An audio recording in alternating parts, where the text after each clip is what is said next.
Phoenix Blackwood's steel-gray eyes scanned Harlow's resume without emotion, the silence in his corner office stretching uncomfortably. She fought to keep her hands steady on her lap, cursing herself for the coffee she'd nervously gulped down before this interview. "Ms. Byrne, your credentials from Northwestern are impressive," he finally said, his deep voice filling the room. "But Blackwood Enterprises doesn't typically hire assistants straight out of college." Harlow straightened her spine. "With respect, Mr. Blackwood, experience comes in many forms. I worked 3 jobs to put myself through school, managed the administrative office at the economics department, and still graduated summa cum laude." A flicker of interest crossed his face before disappearing behind that impenetrable mask. At 35, Phoenix Blackwood had built an empire that dominated Boston's financial landscape, his name synonymous with ruthless precision and innovation. The business magazines called him a genius. His competitors called him merciless. "Tell me why I should hire you over candidates with years of corporate experience," he challenged, leaning back in his chair. "Because I'm hungry to prove myself," Harlow answered without hesitation. "I'll work harder than anyone with a padded resume who thinks they already know everything. And honestly, I researched your management style. You prefer molding your own talent rather than inheriting someone else's habits." His eyebrow arched slightly. "You researched me." "I research everything that matters to me, Mr. Blackwood." For a brief moment, something that might have been amusement softened his expression. Phoenix stood abruptly, walking to the floor-to-ceiling windows overlooking Boston Harbor. His tall frame cast a long shadow across the minimalist office. "This position is demanding. 18-hour days aren't uncommon. My previous 3 assistants lasted less than 6 months each." "I'm not them," Harlow replied simply. He turned to face her. "No, you're not. You're inexperienced and untested in this environment." His gaze was calculating. "But something tells me you're tougher than you look." "I've been underestimated my entire life, Mr. Blackwood. It's always been my greatest advantage." The ghost of a smile touched his lips. "The salary is substantial, but so are my expectations. I need someone who can anticipate problems before they occur and solve them before they reach my desk." "I understand." Phoenix returned to his desk, pressing a button on his phone. "Meredith, bring in the standard employment contract." Harlow's heart skipped. "Does that mean 1-month probationary period?" he interrupted. "If you survive that, we'll discuss a more permanent arrangement." The office door opened as an elegant woman in her 40s entered with a folder. She gave Harlow an appraising look before handing the documents to Phoenix. "Ms. Byrne, this is Meredith Kincaid, our marketing director." "Meredith, this is Harlow Byrne, my new assistant." Meredith's smile seemed genuinely warm. "Welcome to Blackwood Enterprises, Harlow. Good luck. You'll need it." Phoenix slid the contract across the desk. "Start tomorrow, 7 a.m. sharp." As Harlow signed her name, she couldn't shake the feeling that she was signing away more than just her professional life. Something in Phoenix Blackwood's guarded expression suggested layers of complexity she couldn't begin to fathom. "One last thing, Ms. Byrne," Phoenix said as she stood to leave. "Your degree in computer science. You didn't mention it during the interview." Harlow hesitated. "I have dual degrees. I didn't think it was relevant for an executive assistant position." His expression remained unreadable. At Blackwood Enterprises, nothing is irrelevant. Remember that. As Harlow rode the elevator down 70 floors to the busy Boston streets, her elation mingled with trepidation. She'd gotten exactly what she wanted, a foot in the door of one of the most prestigious corporations in the country. But Phoenix Blackwood's reputation for being brilliant and emotionally unreachable wasn't exaggerated. Her phone buzzed with a text from her brother Garrett. "How'd it go?" Harlow typed back, "I got it. Starting tomorrow." His response came immediately. "Be careful, Harlow. That world will eat you alive if you let it." She stared at his words, wondering why they felt more like a warning than congratulations. Stepping into the autumn chill, Harlow looked up at the gleaming Blackwood Tower scraping the sky. Something told her she'd just stepped into a game where she didn't know all the rules or all the players. But she'd never back down from a challenge. And Phoenix Blackwood, with his fortress of isolation and piercing gray eyes, was certainly that. The elevator doors opened on the 68th floor of Blackwood Tower at precisely 6:45 a.m. Harlow stepped out, dressed impeccably in a charcoal pencil skirt and cream blouse she'd splurged on with her last paycheck from the campus bookstore. The corridors were eerily quiet, too early for most employees, but she suspected not for Phoenix Blackwood. Her desk sat in a minimalist anteroom outside his office, pristine and waiting. A sleek laptop bore a note with her login credentials. She hadn't even put down her bag when his office door swung open. "Ms. Byrne, you're early." Phoenix looked as if he'd been there for hours, not a wrinkle in his custom navy suit. "I wanted to get oriented before we begin," she replied. He handed her a thick binder. "My schedules, preferences, and protocols. Memorize it. Your first task is to reschedule my meeting with Donovan Thatcher from 9 to 7:30. Before she could respond, the elevator chimed. A tall, broad-shouldered man with salt and pepper hair emerged, his expression darkening when he spotted Harlow. "Another one, Phoenix?" he asked, his voice tinged with amusement. "This is what, number 4 this year." "Donovan," Phoenix acknowledged coolly. "Meet Harlow Byrne, my new executive assistant. Ms. Byrne, Donovan Thatcher, our CFO." Donovan assessed her with calculating eyes. "Byrne? Interesting. Let's hope you last longer than your predecessors." Something in his tone made Harlow's skin crawl despite his charming smile. She straightened. "I plan to, Mr. Thatcher." "Phoenix, we need to discuss the Archer acquisition before the board meeting," Donovan continued, ignoring her. "We're meeting at 7:30, Phoenix replied smoothly. "Ms. Byrne was about to notify you." Donovan's smile tightened. Always one step ahead. He retreated to the elevator, shooting Harlow a final appraising glance. "You'll find Mr. Thatcher is territorial," Phoenix said once they were alone. "He's been with me since the beginning and doesn't appreciate new faces," Harlow concluded. "Learn to navigate the personalities here, Ms. Byrne. It's as important as managing my calendar." By noon, Harlow's head was spinning. Phoenix operated at a relentless pace, back-to-back meetings, rapid-fire decisions, constant calls. He expected her to absorb everything instantly, anticipate his needs, and keep up without explanation.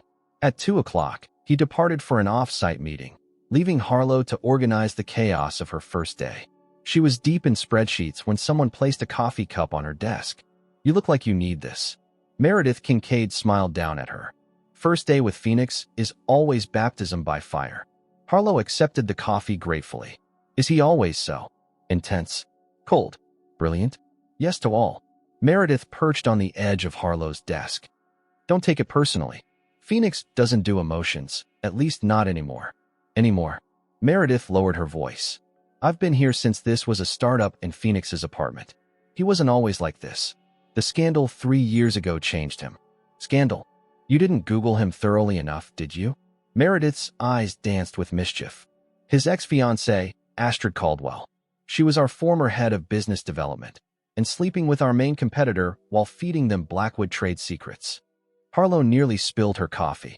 "That's corporate espionage at its finest." Phoenix nearly lost everything. The company, his reputation, his trust fund.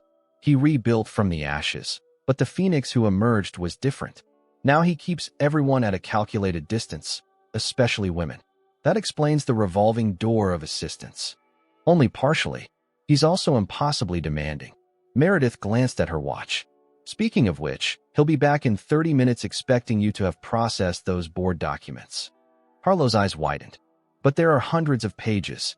Welcome to Blackwood Enterprises." Meredith squeezed her shoulder. "The executive floor clears out by 7. But Phoenix often works until midnight. Don't feel obligated to match his hours. That path leads to burnout." "I appreciate the advice." Meredith headed for the elevator, but turned back. "Join me for lunch tomorrow?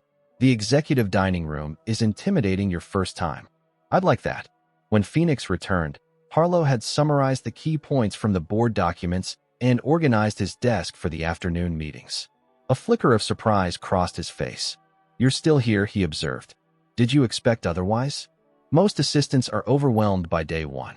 He studied her with those piercing gray eyes. "But most assistants don't have your determination." Something about the way he paused made Harlow wonder if he'd been going to say something else. Later that evening, after Phoenix disappeared into a conference call, Harlow finally had a moment to explore her new domain. The executive floor was all gleaming steel and glass, cold, pristine, impersonal, like its owner. Her phone buzzed with a text from Garrett. "First day survival report?" She typed back, still breathing. Barely. His response was immediate. Remember why you're there, Harlow. She frowned at the cryptic message, but before she could reply, Phoenix emerged from his office. It's nearly 9, Ms. Byrne. Go home. I still have the Henderson prospectus to organize. Something almost like approval flickered in his eyes. It can wait until tomorrow. Pace yourself. This is a marathon, not a sprint. As she gathered her things, Harlow felt his gaze on her. Is there something else, Mr. Blackwood? He seemed to debate internally before speaking. Your surname, Byrne. Any relation to Garrett Byrne of Byrne Consulting? Harlow's heart stammered. How did he know her brother? He's my older brother, she admitted carefully. Phoenix's expression hardened instantly, all traces of warmth vanishing. I see. That's interesting. The temperature in the room seemed to drop 10 degrees. Without another word, Phoenix retreated to his office, the door closing with quiet finality. On the elevator ride down, Harlow leaned against the wall, exhausted. Whatever connection existed between Phoenix and Garrett clearly wasn't positive. And something told her she'd just stumbled into a history she knew nothing about. A history that might complicate everything. 3 weeks into her position at Blackwood Enterprises, Harlow had established a rhythm. She arrived before dawn, prepared Phoenix's morning briefs, and navigated the corporate minefield with increasing confidence. After the initial tension following her revelation about Garrett, Phoenix had retreated into pure professionalism, respectful but distant. Today, Harlow was organizing files for the Morton Chase merger, the largest deal Blackwood had pursued since Phoenix took over. She'd been granted special access to the secure server to consolidate due diligence documents. The board meeting is moved to 4, Phoenix announced, stopping by her desk. Donovan wants to present updated projections. I'll adjust your schedule, Harlow replied, noticing how he subtly stiffened at Donovan's name. Despite being Phoenix's right-hand man, there was an undercurrent of tension between them that nobody acknowledged. And Harlow, he added, his use of her first name surprising her. I need you to sit in on this one. Take notes on the board members' reactions, not just their words. After he left, Harlow returned to sorting merger documents. She was cross-referencing financial statements when she noticed a discrepancy, an email thread embedded in a spreadsheet that didn't belong. The conversation was strangely formatted, with regular words but bizarre syntax. Her dual major in computer science kicked in. This wasn't random, it was encoded text. During college, she'd taken advanced courses in cryptography, fascinated by the mathematics of secret communication. This looked like a simple substitution cipher with numerical keys. Curiosity piqued, Harlow copied the text to a separate document and began applying decryption techniques. After an hour of calculations, fragments became clear, surveillance confirmed, leverage point, acquire control. A chill ran through her. She dug deeper, finding more embedded messages throughout the merger documents. Working methodically, she assembled the pieces. Someone was planning to use the merger to force Phoenix out of his own company. More disturbing, the communications mentioned Blackwood's blind spot and emotional weakness. One message read, History repeats. Astrid confirms approach. Astrid, Phoenix's ex-fiancée who had betrayed him. Harlow's hands trembled as she traced the message origins. They came from an email account with the innocuous name DCT_analytics. DCT, Donovan Charles Thatcher. The weight of her discovery hit her. Donovan, Phoenix's trusted CFO, was conspiring with Astrid to orchestrate another takedown. Working late again? Meredith's voice startled her. Harlow quickly minimized the window. Just preparing for tomorrow's meetings, she said casually. Meredith placed a sandwich on her desk. You missed lunch. 3rd time this week. Thanks, I lost track of time. Meredith leaned against the desk. Phoenix works you too hard. Though I've noticed he's almost considerate with you. A knowing smile played on her lips. He actually said please yesterday. I nearly fainted. He's professional, nothing more, Harlow insisted. Of course. Meredith winked. Just be careful, Harlow. Office politics here are more dangerous than they appear. Especially with the merger approaching. After Meredith left, Harlow stared at her computer. Should she tell Phoenix? What if she was wrong? What if Donovan had planted this as a test of her loyalty? She needed more evidence. Waiting until the floor emptied, Harlow delved deeper into the merger documents. The conspiracy was elaborate. They planned to reveal fabricated evidence of financial misconduct during the merger negotiations, forcing Phoenix to resign to save the deal. At the board meeting, Harlow watched Donovan with new awareness. His confident presentation masked his treachery as he outlined merger projections. When he mentioned bringing in specialized consultants, Harlow caught his quick glance at board member Julian Westcott, who nodded almost imperceptibly. Another conspirator. After the meeting, Phoenix requested her notes in his office. As she summarized the members' reactions, she debated revealing her discovery. "There's something else," Phoenix observed, his gaze piercing. "You're holding back." Harlow hesitated. "It's just an observation about Mr. Thatcher's presentation." "Go on." He seemed unusually interested in Mr. Westcott's reactions, particularly when discussing external consultants. Phoenix's eyes narrowed. "Interesting. Julian and Donovan rarely align on strategy." "Maybe something's changed," she suggested carefully. He studied her face. "Perhaps. Thank you, Harlow." As she turned to leave, Phoenix added, "The storm tomorrow is expected to be severe. If you'd prefer to work remotely."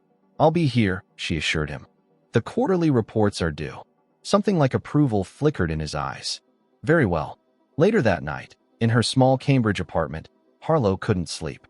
Her brother's warning text, "Remember why you're there," haunted her. What did Garrett know about Blackwood Enterprises? Was he somehow connected to all this? She'd taken this job to gain corporate experience, to prove herself. But now she was caught in something far more complex. Rain began to patter against her windows as the promised storm approached. Tomorrow she would have to make a decision, reveal what she knew to Phoenix, or keep investigating alone. Either way, she was playing a dangerous game. Phoenix Blackwood was brilliant and perceptive, but he had blind spots, especially when it came to those closest to him. And Harlow was beginning to realize she might be developing her own blind spot when it came to her enigmatic boss. The thought of his betrayal by someone he trusted made her chest ache. Despite his cool exterior, she'd glimpsed moments of genuine passion when he spoke about his company's future. Blackwood Enterprises wasn't just a corporation to him, it was his life's work. Harlow made her decision. Tomorrow, storm or not, she would find the final evidence she needed. Phoenix deserved to know the truth, no matter how painful. She fell asleep to the intensifying rain, unaware that the next 24 hours would change everything between them. The storm intensified overnight, evolving from steady rainfall into a howling nor'easter by morning. Weather alerts blared across Harlow's phone as she dressed, flash flood warnings, wind advisories, potential power outages. The meteorologists called it the worst October storm to hit Boston in decades. Harlow arrived at Blackwood Tower to find the lobby eerily deserted. The security guard shook his head when he saw her. "Most folks are working from home, Miss Byrne." Mr. Blackwood sent out an all-staff advisory at 5 a.m. "Of course he did," she murmured, checking her phone. The email sat unread in her inbox. She'd been too focused on gathering her evidence. Upstairs, the executive floor was dark except for the soft glow emanating from Phoenix's office. He stood at the windows, watching sheets of rain lash against the glass, the city below obscured by fog and water. "You didn't get my email," he said without turning. "I would have come anyway." He turned then, studying her with an unreadable expression. "Why?" The question hung between them, layered with meaning beyond the immediate circumstance. Harlow placed her bag on her desk. "Because some things can't wait," she answered, deciding in that moment to reveal what she knew. "And because I found something you need to see." Phoenix's eyes narrowed. "Go on. Perhaps we should sit down." She followed him into his office, the door swinging shut behind them with an ominous click. Outside, lightning flashed, momentarily bathing the room in harsh white light. Harlow pulled up the encrypted messages on her tablet and passed it to Phoenix. "I found these embedded in the merger documents. They were encoded, but I recognized the pattern from my cryptography coursework."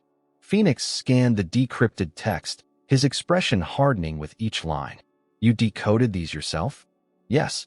The cipher was sophisticated but not impossible to break with the right background. "And you have the right background," he said, something like grudging admiration in his voice. "My dual degree had to be useful for something." She hesitated. "There's more. The account these originated from belongs to Donovan Thatcher." Phoenix's jaw tightened. "And the recipient?" "I couldn't trace it definitively, but there are references to Astrid." He stood abruptly, pacing to the windows. History repeating itself, he muttered, echoing the message. I should have seen this coming. There's no way you could have known. I should have, he interrupted, his voice sharp with self-recrimination. Donovan was too eager about this merger, too insistent we move quickly, and he's been isolating me from key board members for months. Harlow watched him struggle with the betrayal, his composure cracking to reveal genuine pain underneath. I'm sorry, she said quietly. He turned to face her. Why did you bring this to me? Why not use it as leverage? Or better yet, join their conspiracy? You certainly had the opportunity. What? Why would I do that? Your brother Garrett works with Crestfall Industries, our main competitor, and the company Astrid leaked information to 3 years ago. The revelation struck Harlow like physical blow. That's not possible. Garrett runs a small consulting firm in Chicago, a firm that exclusively services Crestfall subsidiaries, Phoenix countered. Don't tell me you didn't know. I didn't, she insisted, her mind racing. Is this what Garrett meant by remember why you're there? Had he somehow orchestrated her placement at Blackwood? Phoenix studied her face. You really didn't know, he concluded, surprise evident in his voice. No, and if I had, I never would have. The lights flickered ominously, then plunged the office into darkness. The backup generators hummed to life, but only emergency lighting activated. Perfect timing, Phoenix muttered, reaching for his phone. Building manager says the main generators are flooded. Emergency systems only until the storm passes. Should we leave? He glanced at the windows, where debris flew past in the violent wind. Not advisable. Streets around the building are already flooding. Harlow's phone chimed with a citywide emergency alert, shelter in place. They were trapped together in the darkened office for the foreseeable future. An uncomfortable silence stretched between them, filled only by the howling wind and distant thunder. This morning, Harlow had prepared herself to deliver difficult news. She hadn't prepared for the revelation about her own brother, or for being stranded with Phoenix in the aftermath. I need to think, Phoenix said finally, loosening his tie. And drink. Not necessarily in that order. He moved to a hidden panel, revealing a small bar. Bourbon, please. He poured 2 glasses, his movements precise despite the dim emergency lighting. Handing one to Harlow, he raised his in a bitter toast. To betrayal, the gift that keeps on giving. Harlow accepted the glass, but didn't drink. I want you to know that whatever Garrett's involvement, I had no knowledge of it. I applied to Blackwood because of its reputation, not because of some conspiracy. Phoenix studied her over the rim of his glass. Your resume was exceptional. Overqualified, actually. I assumed you had ambitions beyond being an assistant. I do, she admitted. But everyone has to start somewhere. Even at the bottom of a company you might be planning to help destroy. I'm not part of whatever Garrett is involved in, she insisted. Lightning flashed again, and in that brief illumination, she saw something shift in Phoenix's expression, a softening, or perhaps just exhaustion from maintaining his walls. I believe you, he said quietly, though perhaps I shouldn't. My judgment regarding loyalty has proven flawed. Not this time, Harlow promised. Phoenix moved closer, his gaze intense. Then help me understand. These messages suggest they're planning to move at the shareholder meeting next week. I need to know exactly what they're planning and who else is involved. We can figure it out together, Harlow said, suddenly aware of their proximity in the dim light. Together, he repeated, the word carrying unexpected weight. An unusual concept in my experience. Maybe that's the problem, Harlow ventured. You've been fighting alone for so long. You've forgotten there are people worth trusting. Like you. His voice had dropped to a near whisper. Like me, she confirmed, meeting his gaze without flinching. Something electric passed between them. A recognition, a possibility. Phoenix reached out, his fingers brushing a strand of hair from her face with unexpected gentleness. You're not what I expected, Harlow burned. Neither are you, Phoenix Blackwood. The storm raged outside as they stood in the dim light, the boundaries of their professional relationship blurring with each passing moment. All the tension of the past weeks, the careful distance, the professional restraint, seemed to dissolve in the face of shared crisis and unexpected trust. When his lips finally met hers, it felt like inevitability rather than surprise. The kiss deepened, years of Phoenix's isolation and Harlow's determination culminating in a moment neither had anticipated but both had somehow been moving towards since that first interview. As clothing fell away and they moved to the leather couch in the corner of his office, Harlow knew they were crossing a line that couldn't be uncrossed. Tomorrow would bring complications, explanations, perhaps regrets. But tonight, as the storm imprisoned them in their glass tower, nothing existed but this, the unexpected connection between two people who had found trust in the midst of betrayal. Morning light filtered through the rain-streaked windows of Phoenix's office. The storm had subsided to a gentle drizzle, leaving behind a changed landscape, both outside and between the two people who slowly awakened on the leather couch. Harlow stirred first, reality crashing in as she registered her surroundings. Phoenix slept beside her, his face transformed in slumber, younger, unburdened by the weight he carried daily. She carefully disentangled herself, gathering her scattered clothing. The movement woke him. His eyes opened, instantly alert, vulnerability vanishing behind his customary mask.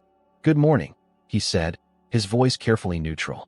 "The power's back," Harlow observed, fastening her blouse with trembling fingers. Phoenix rose, pulling on his pants with efficient movements. "About last night. We don't have to discuss it," she interrupted, unable to bear whatever regrets he might express. "I think we do." His tone was gentle but firm.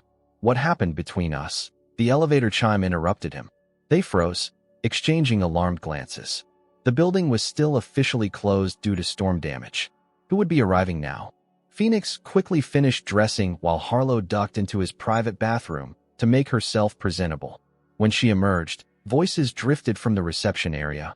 One male, one female, both familiar. "Phoenix, darling, you look absolutely wrecked," a woman's voice purred. "Don't tell me you spent the entire storm here." Harlow stepped into the doorway to find Donovan and a stunning blonde woman standing in her workspace. Phoenix stood rigidly by her desk, his expression glacial. "Astrid," he acknowledged coldly. "This is unexpected." The woman, Astrid Caldwell, the ex-fiancée who had betrayed him, smiled like a predator. "The storm provided perfect cover for my return. We couldn't very well discuss our proposal over the phone." "What proposal?" Phoenix's voice was dangerously calm.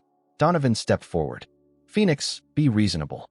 The Morton Chase merger is falling apart. They're concerned about leadership stability after those unfortunate quarterly results. The results you helped manipulate." Phoenix raised an eyebrow.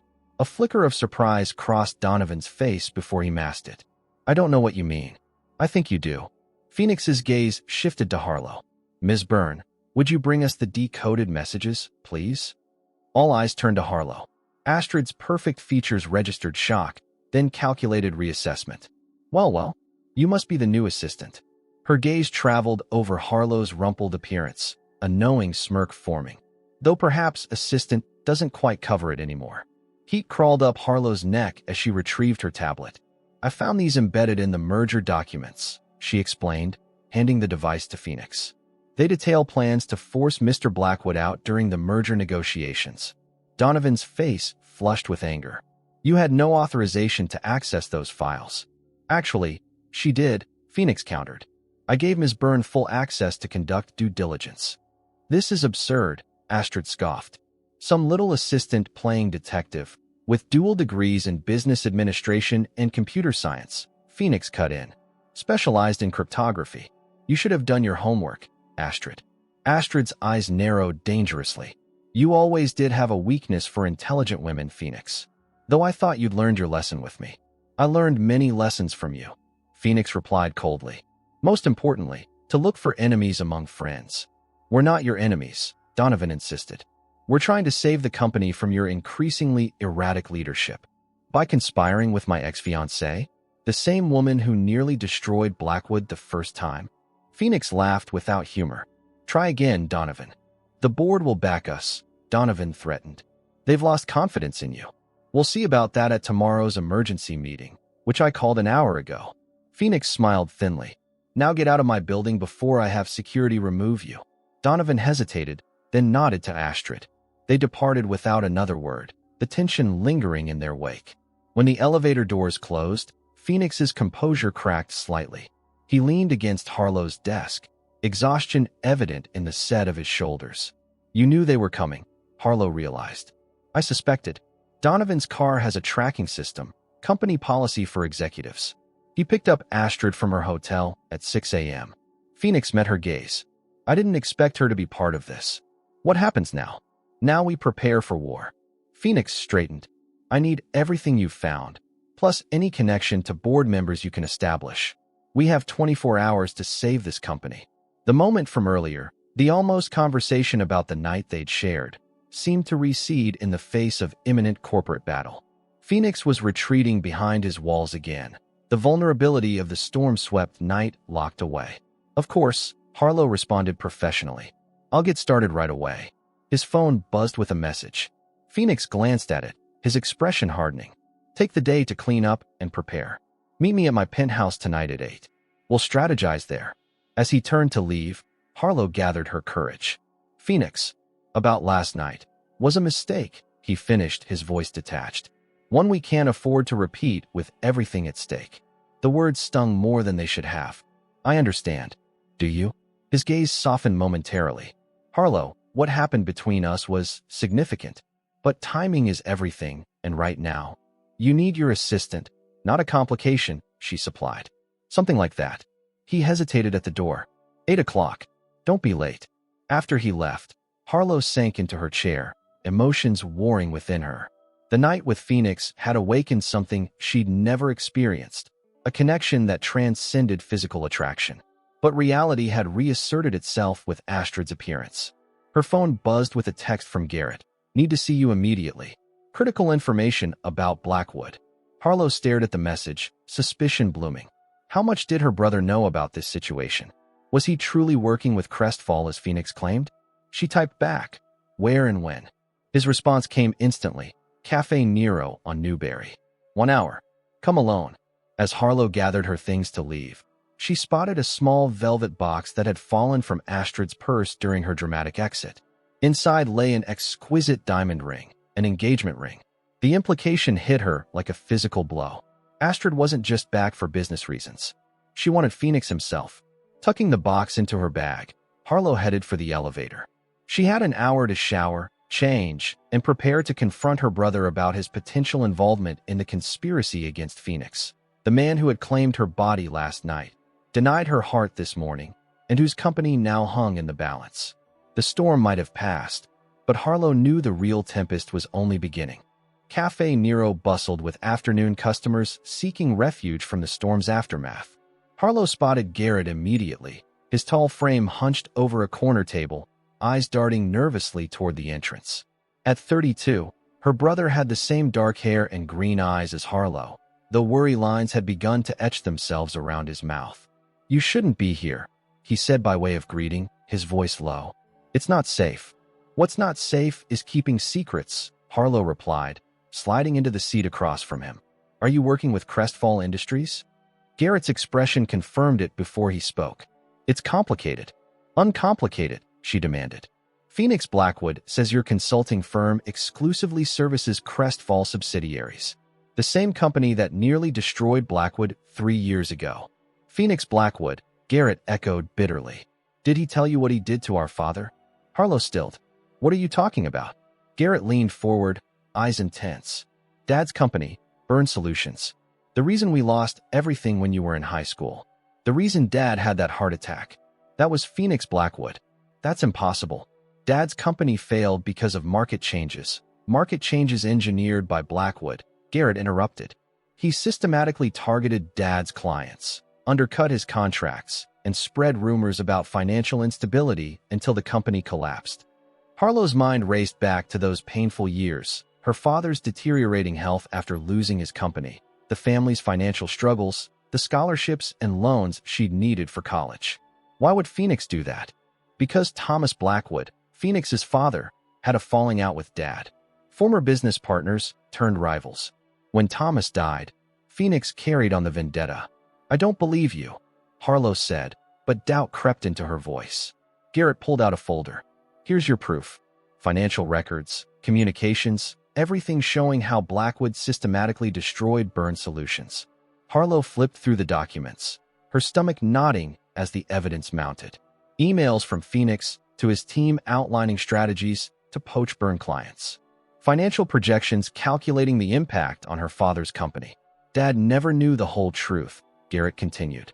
I only pieced it together after his death, when I was settling his affairs. So you went to work for Crestfall to get revenge? Harlow asked, connecting the dots. Initially, yes, Garrett admitted. But it became more than that. Blackwood Enterprises isn't the innovative force it pretends to be.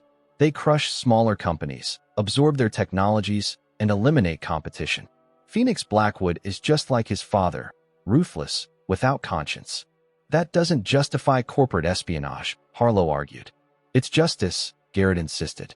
And now you're sleeping with the enemy. His expression hardened. Don't look surprised. Astrid called me this morning. Said she found you and Phoenix looking quite cozy. Shame and anger warred within Harlow. That's none of your business. It became my business when you took that job. The plan was for you to gain access, gather information. Your plan, not mine. Harlow hissed. I applied to Blackwood because it was a prestigious opportunity. I never agreed to be your spy. But you did suspect, didn't you? Garrett pressed. All those questions I asked about Phoenix. My warning texts. Harlow felt sick.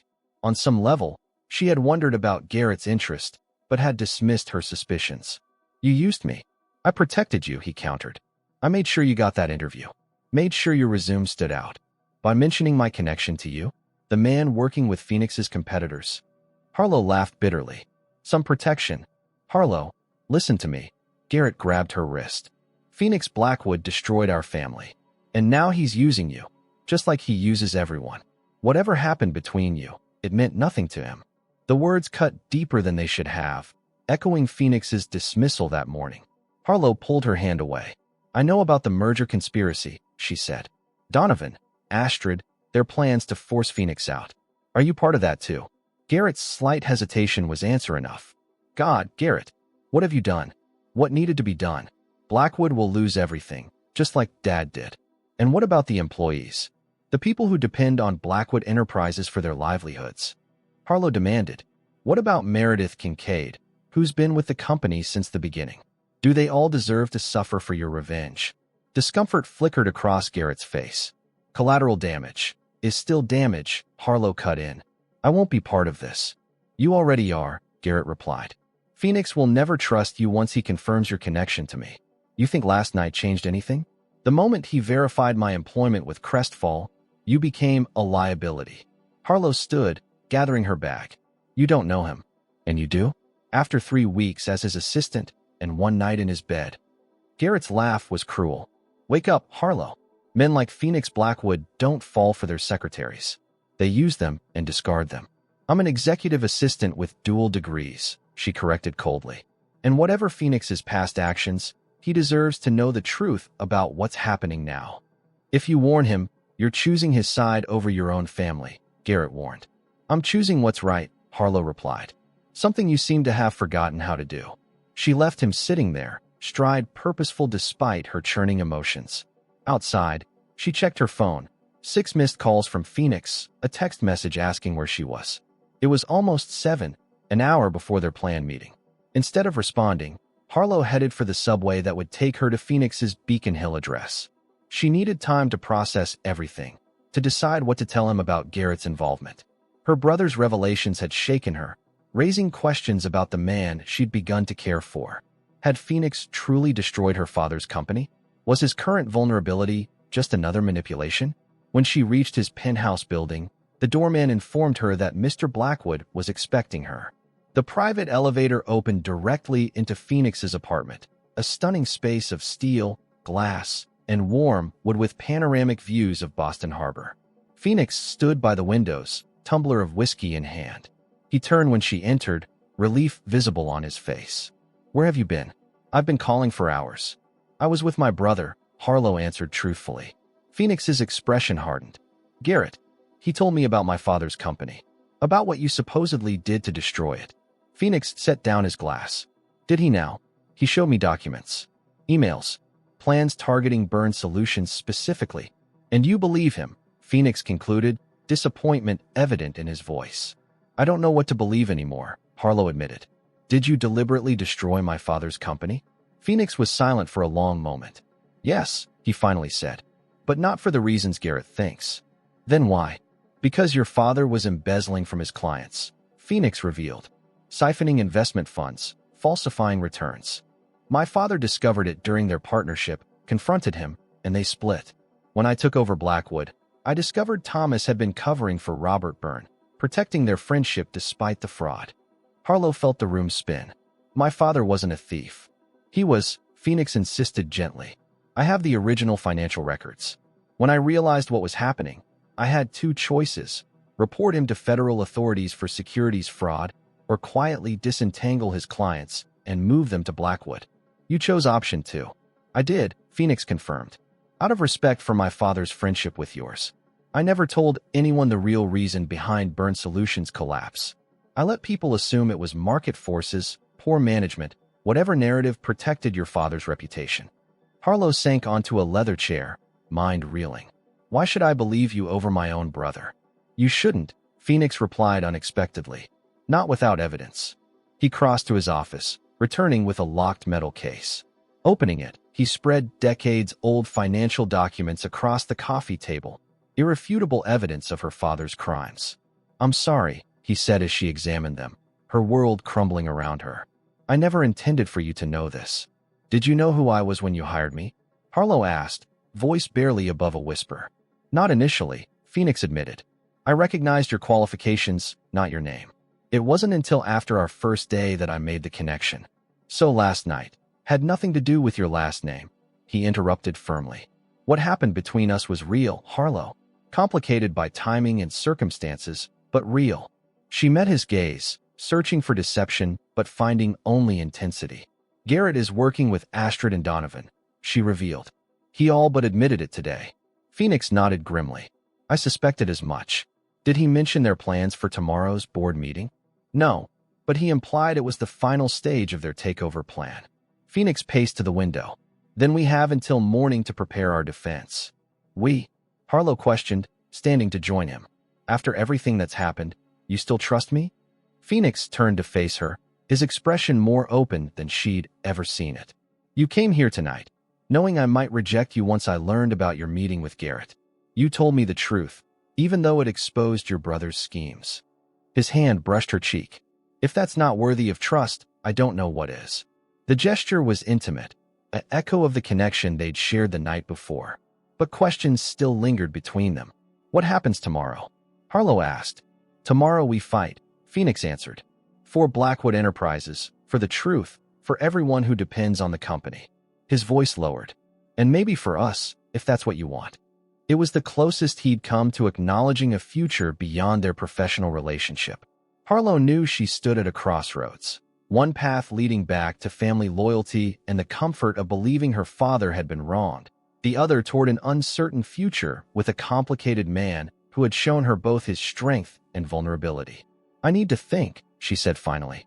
About my father, about Garrett, about us. But tomorrow, I'll stand with you at that board meeting.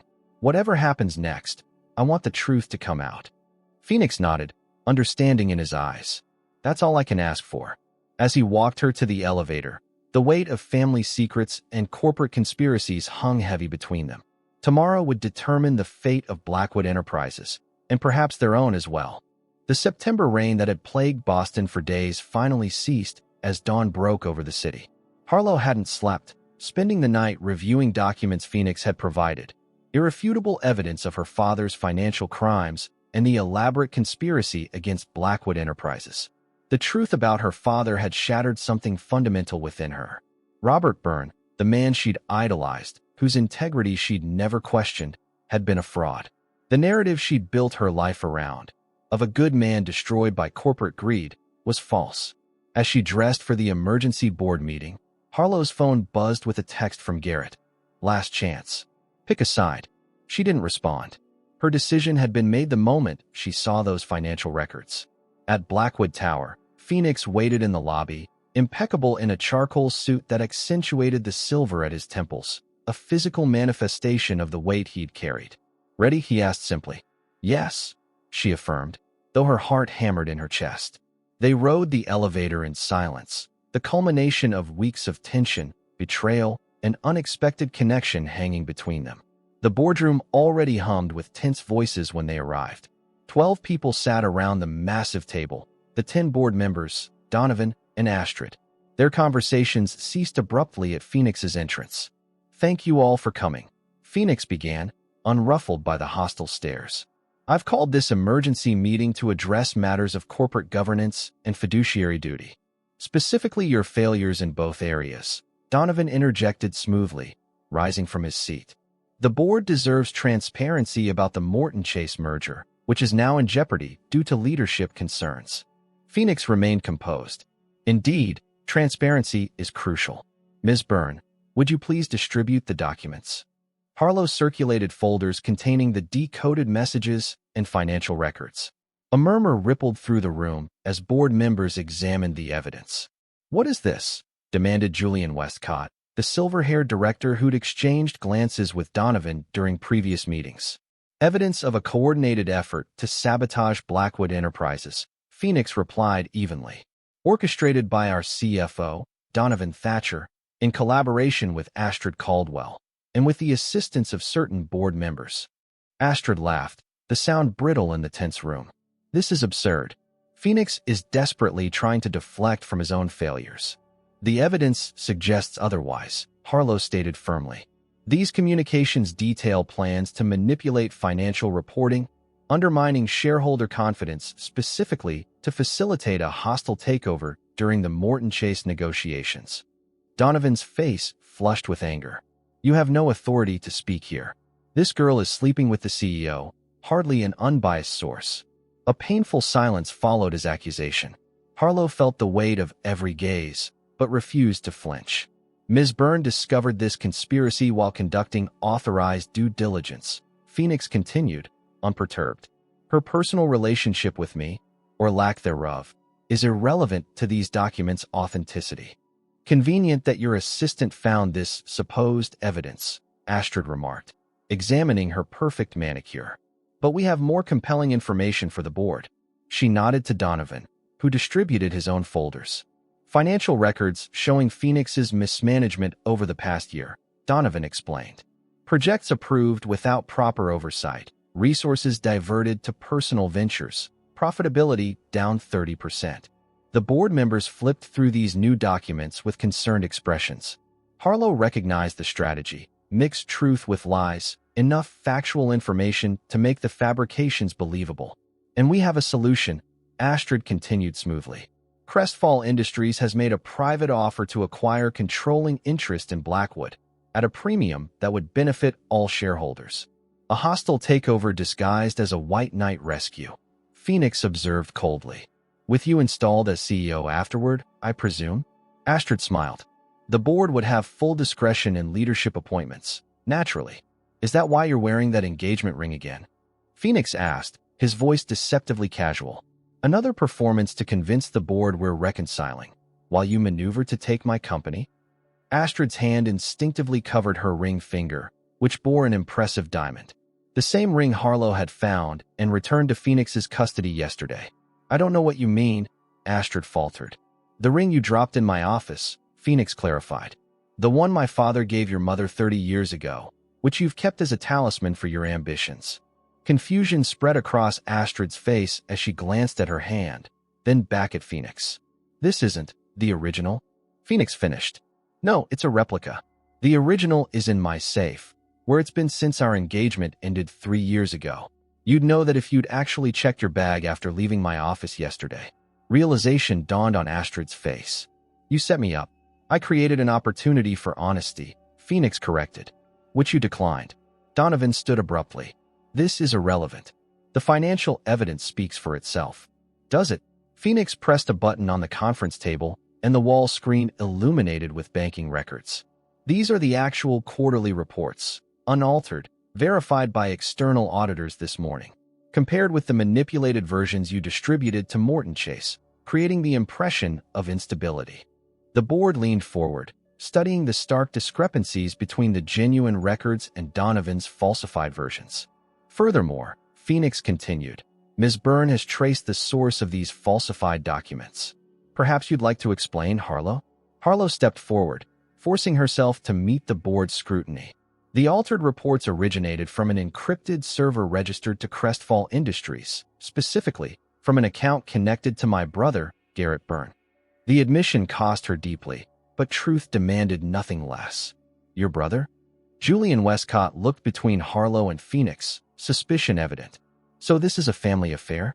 My brother has been working with Crestfall for years, Harlow acknowledged, initially motivated by a misconception about Phoenix's role in our father's business failure. I had no knowledge of his activities until yesterday. Convenient timing, Donovan scoffed. Actually, came a new voice from the doorway. Her ignorance is confirmed by my surveillance. Everyone turned to see Meredith Kincaid enter, accompanied by a stern-looking man in a conservative suit. Thomas Drayson, FBI Securities Fraud Division. The man introduced himself, placing his credentials on the table. We've been investigating Crestfall Industries for market manipulation for 18 months. Ms. Kincaid has been our inside liaison at Blackwood. Shock rippled through the room. Meredith smiled tightly at Phoenix. Sorry for the secrecy, but we needed to see how far they'd go. Ms. Byrne has been unwittingly helpful in our investigation, Agent Drayson continued. Her discovery of the encoded communications provided the final evidence we needed. He turned to Donovan and Astrid. You're both being charged with securities fraud, corporate espionage, and conspiracy. The board erupted in chaos as two more agents entered to escort Donovan and Astrid out. Phoenix remained standing calmly at the head of the table, his expression revealing nothing of the triumph he must have felt. In light of these developments, he addressed the remaining board members. I suggest we postpone any decisions about the Morton Chase merger until we've had time to assess the damage and restore confidence. Julian Westcott cleared his throat, looking shaken. I believe I speak for the board when I say we owe you an apology, Phoenix. Some of us were swayed by the narrative Donovan presented. Deliberate deception often appears convincing. Phoenix responded diplomatically. Now, if you'll excuse me, I have a company to stabilize. He gestured for Harlow to follow him out, leaving the stunned board to process the morning's revelations. In the hallway, Meredith embraced Harlow briefly. You did well in there. Not everyone would have the courage to expose their own brother. Will Garrett be arrested too? Harlow asked, dreading the answer. That depends on his cooperation, Agent Drayson replied, joining them. We're picking him up now for questioning. Harlow nodded, numb with the knowledge that her actions had helped precipitate her brother's downfall, justified as it might be. After the agents departed, Phoenix guided Harlow to his office, closing the door on the world outside. You knew about the FBI investigation, she realized. Not until this morning, he admitted. Meredith contacted me at dawn. She's been working with them since the first incident with Astrid 3 years ago. Why didn't you tell me before the meeting? Your reaction needed to be genuine, Phoenix explained. If Donovan or Astrid suspected you knew about the federal investigation, they might have fled. Harlow sank into a chair, emotional exhaustion finally overtaking her. I betrayed my brother today. You chose truth over family loyalty, Phoenix corrected gently, kneeling before her. The hardest choice anyone can make. What happens now? She asked, meeting his gaze. Now we rebuild, he answered simply. The company, the trust of our investors. And us. The question escaped before she could reconsider. Phoenix's expression softened. That depends entirely on you. The professional boundaries between us are irreparably crossed. You can't continue as my assistant, not after everything that's happened. The words stung despite their truth. So this is goodbye. No. Phoenix took her hands in his. This is a beginning, if you want it to be. Not as colleagues, but as equals. Partners in whatever comes next. Partners, Harlow repeated, the word carrying promise despite the day's devastation. But first, Phoenix continued, we both need time. You to process the truth about your father and brother. Me to stabilize the company. How much time? A month, he suggested. Away from Blackwood, away from Boston, if necessary. To ensure that what we feel isn't just the product of crisis and proximity. The proposal was both painful and wise, characteristic of the man before her, who had revealed himself to be both harder and gentler than his reputation suggested. 1 month, Harlow agreed. And then, Phoenix's smile, rare and transformative, lightened the shadows that had hung between them since that stormy night. And then we decide our future. Together. As Harlow left Blackwood Tower that afternoon, The weight of family secrets and corporate conspiracy lifted from her shoulders. The pain remained. Truth was rarely painless, but alongside it grew something unexpected: hope. 1 month to rebuild themselves individually, and then the possibility of building something new together. Vermont's mountains blazed with autumn color as Harlow navigated the winding road toward the secluded cabin. 1 month had passed since the dramatic board meeting. 30 days of reflection, healing, and distance from both Phoenix and the aftermath of corporate conspiracy. Her brother Garrett had accepted a plea deal, providing evidence against Astrid and Donovan in exchange for a reduced sentence.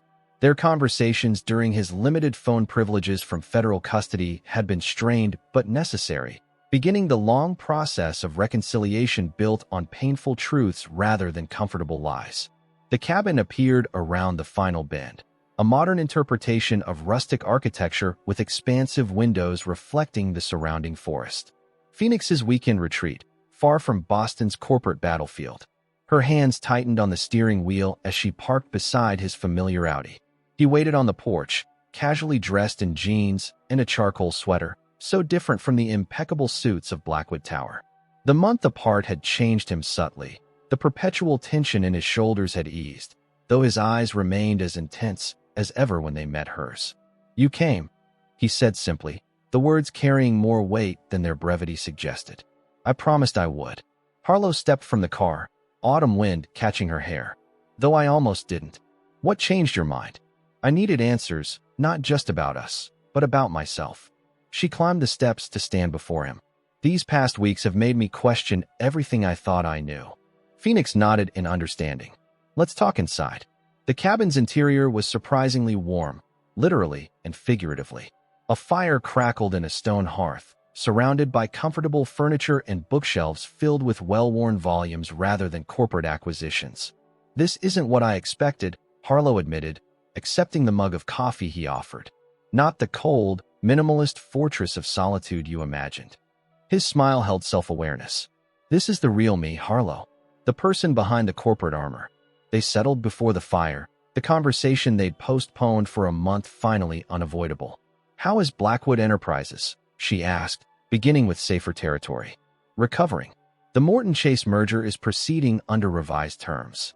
The board appointed Meredith as interim CFO until we find a permanent replacement for Donovan." His gaze remained steady on hers. "But you didn't drive 3 hours to discuss corporate restructuring."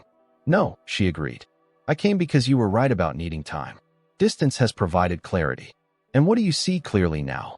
Harlow set down her mug. "That my entire life was built around a false narrative. My father wasn't the victim I believed him to be. My brother's revenge campaign was based on lies. And you?" She met his gaze directly. "You were never the villain." "I'm no hero either," Phoenix countered. "I've made my share of ruthless decisions. Built walls to keep people at a safe distance." "Including me?" "Especially you." His expression softened. "You terrified me, Harlow, from that first interview. Not just your intelligence or determination, but your authenticity. You saw through the facade when no one else bothered to look." "Is that why you hired me?" "Because I scared you." "I hired you because you were exceptional," he corrected. "I kept you at arm's length because of what I felt developing between us, something I hadn't allowed myself in years."